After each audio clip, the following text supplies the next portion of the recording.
أعوذ بالله من الشيطان الرجيم. بسم الله الرحمن الرحيم.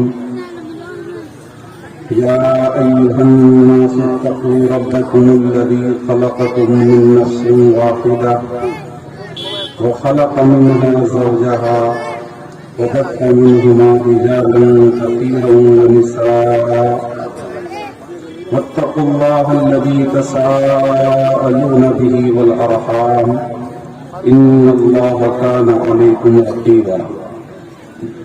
صدق الله العظيم. عن أبي هريرة رضي الله تعالى عنه قال قال رسول الله صلى الله عليه وسلم الرحم شجنة من الرحمن قال الله من وصلك وصلته ومن قطعك قطعته. رواہ البخاری او کما قال علیہ الصلوۃ والسلام. ایک مرتبہ درود شریف پڑھ لیں. اللهم صل على محمد وعلى آل محمد كما صليت على إبراهيم وعلى آل إبراهيم إنك حميد مجيد. اللهم بارك على محمد وعلى آل محمد كما باركت على إبراهيم وعلى آل إبراهيم إنك حميد مجيد. میرے محترم بزرگوں اور دوستوں اور میری عزت دار ماں اور بہنوں، یہ دوسری شب کا جلسہ اختتام پذیر کو ہونے جا رہا ہے. حضرت مفتی صاحب نے وہ حدیث پڑھی تھی کہ جناب نبی کریم صلی اللہ علیہ وسلم نے ارشاد فرمایا انما الاعمال بالخواتیم، کہ عمل وہی معتبر ہے اور اسی عمل پر فیصلہ ہوتا ہے جو آخری عمل ہوتا ہے. آخری جو عمل ہوگا اسی پر اللہ تعالیٰ فیصلہ فرمائے گا. میرے بھائیوں، میرے بزرگوں اور دوستوں، میں نے قرآن کریم کی ایک سورت کی ایک آیت تلاوت فرمائی ہے. پورے قرآن کریم میں جو طلبہ حافظ قرآن بنے ہیں ان کی دستارہ بندی کل ہوگی. وہ طلبہ اکرام پورے قرآن کریم میں 30 پارے ہیں اور 30 پارے میں 114 سورت ہے.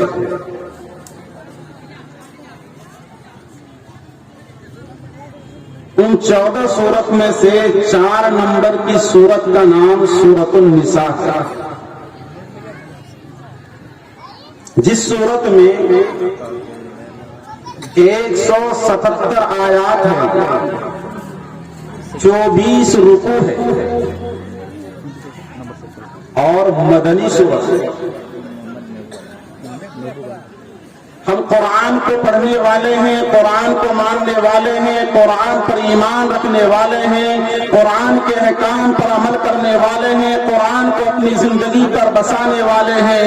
اس قرآن کریم کی 4 نمبر کی سورت کا نام سورۃ النساء ہے. نساء کے معنی ہے عورت.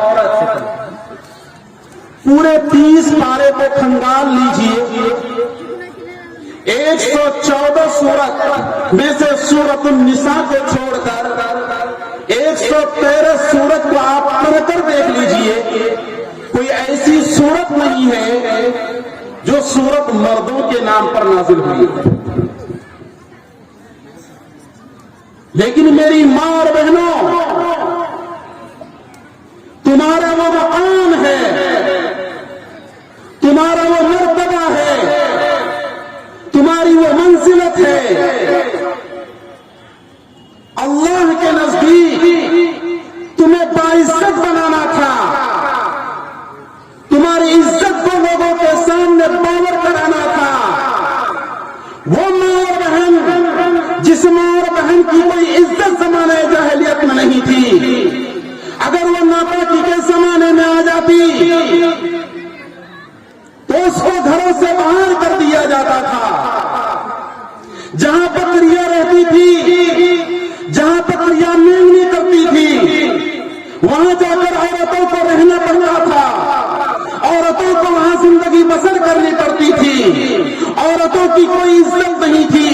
میری ماں اور بہنوں، تمہاری عزت کو سلام، تمہارے مرتبے کو سلام، تمہارے وقار کو سلام، تمہاری منزلت کو سلام کہ اللہ رب العزت نے تمہاری عزت کو دنیا والوں کے سامنے باور کرانے کے لیے 114 سورتوں میں سے ایک لمبی سورت النساء کو نازل فرما کر تمہاری عزت کو دنیا والوں کے سامنے باور کرا دیا کہ وہ عورت جس کی کوئی عزت نہیں تھی، دنیا والے عزت نہ دے، لیکن میرے اللہ، آپ کا اللہ، میرا رب، آپ کا رب، آپ کا پالنہار، آپ کی پرورش کرنے والا، میری پرورش کرنے والا، آپ کی روزی کا انتظام کرنے والا، میری روزی کا انتظام کرنے والا، میرے ماں باپ کی روزی کا انتظام کرنے والا اللہ نے تمہاری عزت کو اتنا بلند کیا ہے کہ وہ قرآن، جو قرآن قیامت تک باقی رہے گا،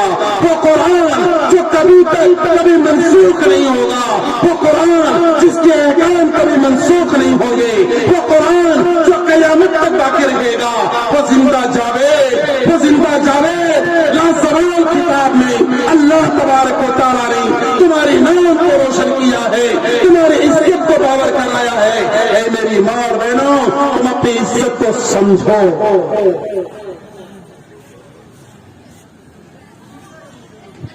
یہ بھی جو نکاح ہوا، اس نکاح میں جس مسلمان مرد اور عورت کا نکاح ہوتا ہے، اس نکاح کے شروع میں خطبہ پڑھا جاتا ہے، اس خطبہ میں اسی سورۃ النساء کی آیت پڑھی جاتی ہے۔ میری ماں اور بہنوں، آج میں آپ حضرات کے سامنے اسی آیت کی مختصر تفسیر کرنا چاہتا ہوں۔ اس آیت میں اللہ تعالیٰ نے لوگوں کو کیا پیغام دیا ہے، لوگوں کو کیا تعلیمات دی ہے، لوگوں کو کیا ہدایات دی ہے، لوگوں کے لیے کیا ٹپس بتایا ہے، وہ میں آپ کو سمجھانا چاہتا ہوں۔ قرآن کا انداز دیکھیے، قرآن کہتا ہے یا ایھا الناس، اے لوگوں۔ ناس کے معنی ستیہ ناس نہیں، ناس کے معنی ہے مانوس، ناس کے معنی ہے انسان، ناس کے معنی ہے لوگ۔ یا ایھا الناس، اس ناس میں آپ کے ہندوستان کے لوگ بھی داخل ہیں، بنگلہ دیش کے لوگ بھی داخل ہیں، لندن کے لوگ بھی داخل ہیں، بھوٹان کے لوگ بھی داخل ہیں، جاپان کے لوگ بھی داخل ہیں، امریکہ کے لوگ بھی داخل ہیں۔ پوری انسانیت کو خطاب کر کے اللہ فرماتا ہے یا ایھا الناس، اے درگچھ والو، اے سمناد والو، اے گوال پکھر والو، اے کشن گنج میں رہنے والو، اے بہار کے رہنے والو، اے بنگال کے رہنے والو، اے یو پی کے رہنے والوں، اے ہندوستان کے رہنے والوں، اے بھوٹان کے رہنے والوں، اے جاپان کے رہنے والوں، اے امریکہ کے رہنے والوں، اتقوا ربکم، اپنے رب سے ڈرو، اپنے رب سے ڈرو۔ جملہ کیا استعمال کیا ہے؟ اتقوا ربکم، اپنے رب سے ڈرو۔ رب کسے کہتے ہیں؟ رب جو پرورش کرتا ہے، جو پالتا ہے، جو آپ کو چھوٹے سے بڑا کرتا ہے، جوان کرتا ہے، جوان سے بوڑھا کرتا ہے۔ ایک پودا لگاتے ہیں، وہ پودا جس پودا کی کوئی حیثیت نہیں ہے، جس پودا میں کوئی دانہ نظر نہیں آتا، لیکن وہ رب اس پودے کو دانا والا پودا بناتا ہے، وہ رب 3 دانا لگاتے ہیں، 3 پودے لگاتے ہیں، دھان کے 3 پودے لگاتے ہیں، اس 3 پودے میں 10 پودا پیدا کرنے والے کو رب کہا جاتا ہے۔ تھوڑا غور کیجیے اپنی روپنی میں، غور کیجیے اپنی کھیتی میں، رب کون ہے؟ یہ دور جو ابھی گزرا، یہ جو برسات کا موسم تھا، آپ نے مشین کے ذریعے اپنے کھیتوں کو سیراب کیا، زمین کو سیراب کیا، بارش نہیں ہو رہی ہے،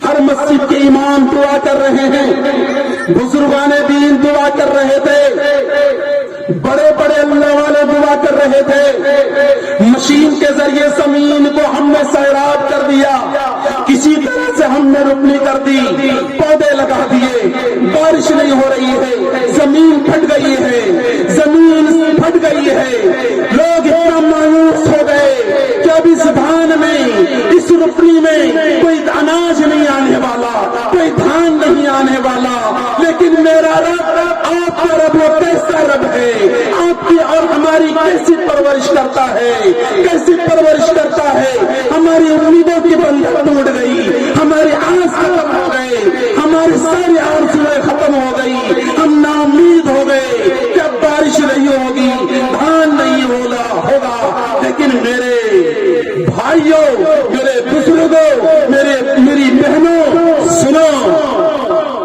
جس کھیت سے ہم مایوس ہو گئے تھے، جس کھیت سے ہم دھان آنے کی امید چھوڑ بیٹھے تھے، جس کھیت کے بارے میں ہم سوچ چکے تھے کہ کوئی اناج نہیں آئے گا، کوئی دھان نہیں آئے گا، لیکن میرا رب، آپ کا رب ہماری پرورش کرنے والا ہے، اچانک اللہ تعالیٰ بارش نازل فرماتا ہے، لیکن وہ بارش کیسی ہوتی ہے؟ آپ کی کھیت کو آباد کرنے کے لیے ہوتی ہے، وہ بارش ایسی ہوتی ہے کہ وہ کھیت آپ اس کی قابل ہو جاتی ہے، آپ کے پودے میں دھان آ جائے، آپ کے روپا وہ جھاڑ بن جائے، یہ اللہ تعالیٰ نے نظام بنایا، اور اس پودے کو اتنی ترقی دی، لوگوں کی زبان پر آتا ہے کہ انسان جتنا دھان ہوا ہے اتنا کسی اور سال نہیں ہوا۔ یہ میرا اور آپ کا رب ہے۔ ہم ڈرتے ہیں کس سے؟ جو کھلاتا ہے، جو پلاتا ہے، جو پرورش کرتا ہے، جو ہمیں کچھ دیتا ہے، ہم اس سے ڈرتے ہیں۔ چنانچہ جو بیٹا جو زیادہ پیسہ دیتا ہے تو ماں باپ بھی اس سے تھوڑا سنبھل کر بات کرتے ہیں، سوچتے ہیں ناراض ہو جائے گا تو میرا بیٹا پیسہ نہیں، ڈرتے ہیں۔ کیوں ڈرتے ہیں؟ وہ دینے والا بیٹا ہے، پالنے والا بیٹا ہے، پرورش کرنے والا بیٹا ہے، اس کے کھانے پینے کا نظام کرنے والا بیٹا ہے، اس لیے ڈرتا ہے۔ اے میرے لوگوں، اے اللہ کے بندوں، اے اللہ کی بندیوں، کبھی آپ نے سوچا ہے کہ آپ کی پرورش کرنے والا تو اصل اللہ ہے، آپ کا پالنے والا تو اللہ ہے، دینے والا تو اللہ ہے۔ اللہ خود قرآن میں کہتا ہے انتم تخلقونہ ام نحن الخالقون، لوگوں بتاؤ تو صحیح، پیدا کون کرتا ہے؟ تم کرتے ہو یا میں کرتا ہوں؟ شادی بیاہ ہو جاتی ہے، میاں بیوی 4 سال 5 سال 10 سال تک زندگی گزارتے ہیں، لیکن میرے اللہ جب دینے پر نہیں آتا تو کوئی اولاد نہیں ہوتی۔ انتم تخلقونہ ام نحن الخالقون، تم پیدا کرتے ہو یا میں پیدا کرتا ہوں؟ انتم انزلتموہ من المزن ام نحن المنزلون، آسمان سے بارش کون اتارتا ہے؟ تم اتارتے ہو یا میں اتارتا ہوں؟ اگر تمہارے بس میں ہوتا تو بارش تو نہیں ہو رہی تھی، تمہاری زمین تو پھٹ چکی تھی، تمہارے اختیار میں ہوتا، تمہارے پاور میں ہوتا، تمہاری قوت میں ہوتا تو تم آسمان سے بارش اتروا لیتے، لیکن تمہارے پاور میں نہیں، تمہاری قوت میں نہیں۔ قرآن کہتا ہے انتم انزلتموہ من المزن ام نحن المنزلون، لوگوں سنو، آسمان سے بارش اتارنے والا کوئی اور نہیں، میں ہوں۔ انتم تزرعونہ ام نحن الزارعون، کھیتی میں اناج کون پیدا کرتا ہے؟ کھیتی کو ترقی کون دیتا ہے؟ 1 2 3 پودے لگاتے ہیں، اس پودے کو 4 5 10 پودے کے ساتھ کون سے کرتا ہے؟ اللہ کہتا ہے انتم تزرعونہ ام نحن الزارعون، تم کھیتی لگاتے ہو لیکن اس کھیتی میں اناج کون لاتا ہے؟ کون سے میڈیسن ڈالے تھے؟ کون سی دوائی ڈالے تھے؟ کون سی کھاد ڈالے تھے؟ کون سے سار دیے تھے؟ کیا آپ کے اس پودے میں اناج آ جائے؟ کبھی کبھی ایسا ہوتا ہے آپ کھاد پر کھاد ڈالے جاتے ہیں، سار پر سار دیتے چلے جاتے ہیں، لیکن آپ کا روپا بھسا جاتا ہے، دھان نہیں ہوتا۔ کون کرتا ہے یہ؟ اللہ کہتا ہے یا ایھا الناس اتقوا ربکم، اے دنیا والو، اے ہندوستان والو، اے بنگلہ دیش والو، اے جاپان والو، اے بھوٹان کے رہنے والو، اے نیپال کے رہنے والو، اتقوا ربکم، اپنے رب سے ڈرو، اپنے پالنہار سے ڈرو، اپنے پالنے والے سے ڈرو، اپنے دینے والے سے ڈرو، اپنے روزی دینے والے اللہ سے ڈرو۔ اتقوا ربکم، اور تمہارا رب کیسا ہے؟ آگے فرماتے ہیں الذی خلقکم من نفس واحدہ، تمہارا رب وہ ہے جس رب نے ایک جاندار سے تم سب کو پیدا فرمایا، پوری انسانیت کو ایک جاندار سے پیدا فرمایا، ایک جاندار سے۔ وہ جاندار کون ہے؟ حضرت آدم علیہ السلام، پیغام دیا بندوں کو الذی خلقکم من نفس واحدہ، کہ اللہ کے بندو، اے دنیا میں رہنے والو، تم سب ایک باپ کی اولاد ہو، آپس میں جھگڑو نہیں۔ نکاح کے موقع پر یہ آیت پڑھی جاتی ہے، میاں بیوی کو یہ آیت سمجھائی جاتی ہے اور کہا جاتا ہے الذی خلقکم من نفس واحدہ، تم اب نکاح کے ذریعے نکاح کے بندھن میں بند رہے ہو، لیکن سنو الذی خلقکم من نفس واحدہ، تم سب کو اللہ تعالیٰ نے ایک جاندار سے پیدا فرمایا ہے، تم سب ایک باپ کی اولاد ہو، تم میاں بیوی بھی ایک باپ کی اولاد ہو، تمہارا باپ حضرت آدم علیہ السلام ہے، اور ایک باپ کی اولاد آپس میں جھگڑتے نہیں ہے، آپس میں تناؤ نہیں کرتے، آپس میں دشمنی نہیں کرتے، آپس میں بول چال بند نہیں کرتے، بلکہ راستے کو، بلکہ رشتے کو اور ہموار کرتا ہے، اس رشتے کو اور مضبوط کرتا ہے۔ الذی خلقکم من نفس واحدہ۔ آگے سنو، میرے اللہ اور آپ کے اللہ کی طاقت کو دیکھو، اس کی پاور کو دیکھو۔ فرمایا خلق منہا زوجہا، اسی آدم سے ان کی بیوی حضرت حوا علیہ السلام کو پیدا فرمایا، حضرت آدم سے حضرت حوا کو پیدا فرمایا۔ کہاں سے پیدا فرمایا؟ حضرت آدم کے کون سے حصے سے پیدا فرمایا حضرت حوا کو، جو حضرت آدم علیہ السلام کی بیوی ہے، ہماری اماں ہے۔ حضرت حوا علیہ السلام کو اللہ تعالیٰ نے حضرت آدم علیہ السلام سے پیدا فرمایا، لیکن کہاں سے پیدا فرمایا؟ نبی فرماتے ہیں کہ حضرت حوا علیہ السلام کو اللہ تعالیٰ نے حضرت آدم علیہ السلام کی بائیں پسلی سے پیدا فرمایا۔ بائیں، جس کو ہم لوگ بائیں پہاٹی کہتے ہیں، بائیں پسلی سے پیدا فرمایا۔ کس کو؟ حضرت آدم علیہ السلام کی بیوی بائیں پسلی سے پیدا فرمایا۔ لیکن یہاں ایک سوچنے کا مقام ہے، آپ اور ہمارے ذہن میں ایک سوال ہوگا کہ جب حضرت حوا کو اللہ تعالیٰ نے حضرت آدم علیہ السلام سے پیدا فرمایا تو حضرت آدم کی بیٹی ہو گئی، جب حضرت آدم سے پیدا فرمایا تو حضرت حوا حضرت آدم کی بیٹی ہو گئی، تو پھر حضرت آدم علیہ السلام نے حضرت حوا سے نکاح کیسے کیا؟ باپ اپنی بیٹی سے نکاح کیسے کر سکتا ہے؟ یہ ایک سوچنے کا مقام ہے۔ آپ کو غیر مسلم بھی یہ سوال کر سکتے ہیں، ہم اتنا قرآن نہیں پڑھتے جتنا کہ غیر مسلم قرآن پڑھتے ہیں، اگر ہمیں اور آپ سے یہ سوال کر لیا کہ آپ کے قرآن کہتا ہے خلق منہا زوجہا کہ حضرت آدم علیہ السلام سے ان کی بیوی حضرت حوا کو پیدا فرمایا، تو حضرت حوا حضرت آدم کی بیٹی ہو گئی، تو پھر حضرت آدم علیہ السلام نے حضرت حوا سے نکاح کیسے کر سکے؟ یہ تو باپ بیٹی ہو گئی۔ اہم سوال اس کا جواب تفسیر جلالین بہت مشہور تفسیر ہے، اس کے حاشیہ میں لکھا ہے کہ وجہ اس کی یہ ہے کہ حضرت حوا حضرت آدم کی بیٹی نہیں ہوئی، اس لیے کہ بیٹی تو اس وقت بنتی جبکہ بیٹا بیٹی بننے کے راستے سے وہ پیدا کی جاتی۔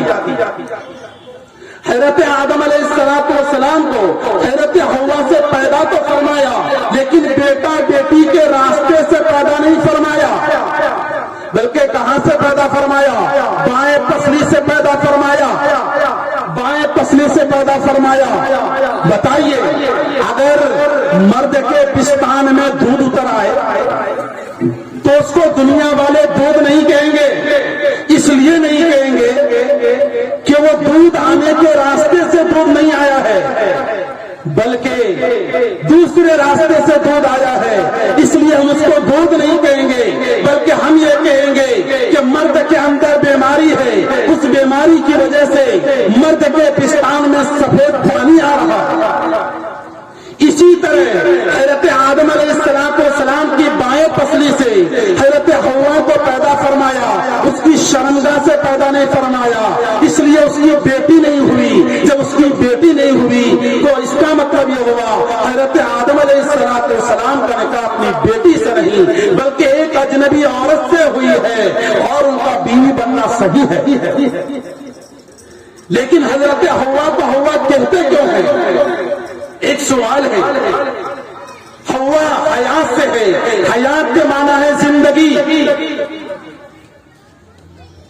چونکہ حضرت حوا علیہ السلام کو ایک زندہ جاندار سے پیدا فرمایا تھا، اس لیے حضرت حوا کو حوا کہا جاتا ہے، چونکہ حوا کے معنی ہے وہ ذات جس کو زندہ سے پیدا کیا جائے، چونکہ حضرت حوا کو ایک